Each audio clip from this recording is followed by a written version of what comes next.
অস্ট্রেলিয়ার একাডেমির team Melbourne স্টার্সের সাথে ম্যাচ হেরে স্বপ্নভঙ্গ হলো বাংলাদেশ এ দলের।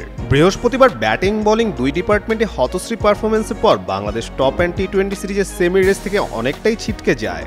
এদিকে জাতীয় দলের আদলে বাংলাদেশ এ দল গড়লেও অস্ট্রেলিয়ার ঘরোয়া টিমগুলোর কাছে ধরাশয়ী টিম টাইগার্স। বাংলাদেশ এদিন টসে হেরে প্রথমে ব্যাটিংয়ে নামে। ওপেনিংয়ে নাইম জিসান দারুণ ব্যাটিংয়ের আভাস দিলেও দুজনেই মোমেন্টাম ধরে রাখতে ব্যর্থ। জিসান 13 বলে 13 ও নাইম শেখ 21 বলে 19 রান করে বিদায় নেন। বেশিক্ষণ উইকেটে টিকতে পারেননি ব্যাটার আফিফও। এরপর মিডল অর্ডারের হাল ধরেন সাইফ ও অধিনায়ক সোহান, তবে উইকেটে সেট হয়েও এই জুটির রান রেট খুব একটা বাড়াতে পারছিলেন না। শেষে ইয়াসির রাব্বির 17 বলে 29-এ বাংলাদেশ 20 ওভার শেষে কোনোমতে 150 গন্ডি পেরোয়।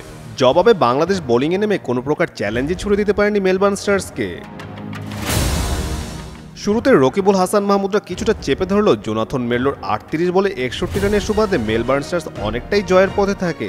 শেষের দিকে বাংলাদেশ দ্রুত কিছু উইকেট তুলতে সক্ষম হলেও তা ম্যাচ সিচুয়েশন বিবেচনায় খুব একটা কার্যকর ভূমিকা রাখেনি। শেষে মেলবোর্ন স্টার্স 4 বল হাতে রেখে জয় নিশ্চিত করে ফেলে। অন্যদিকে টুর্নামেন্ট থেকে বিদায় ঘণ্টা বেজে যায় সোহান আফিফদের।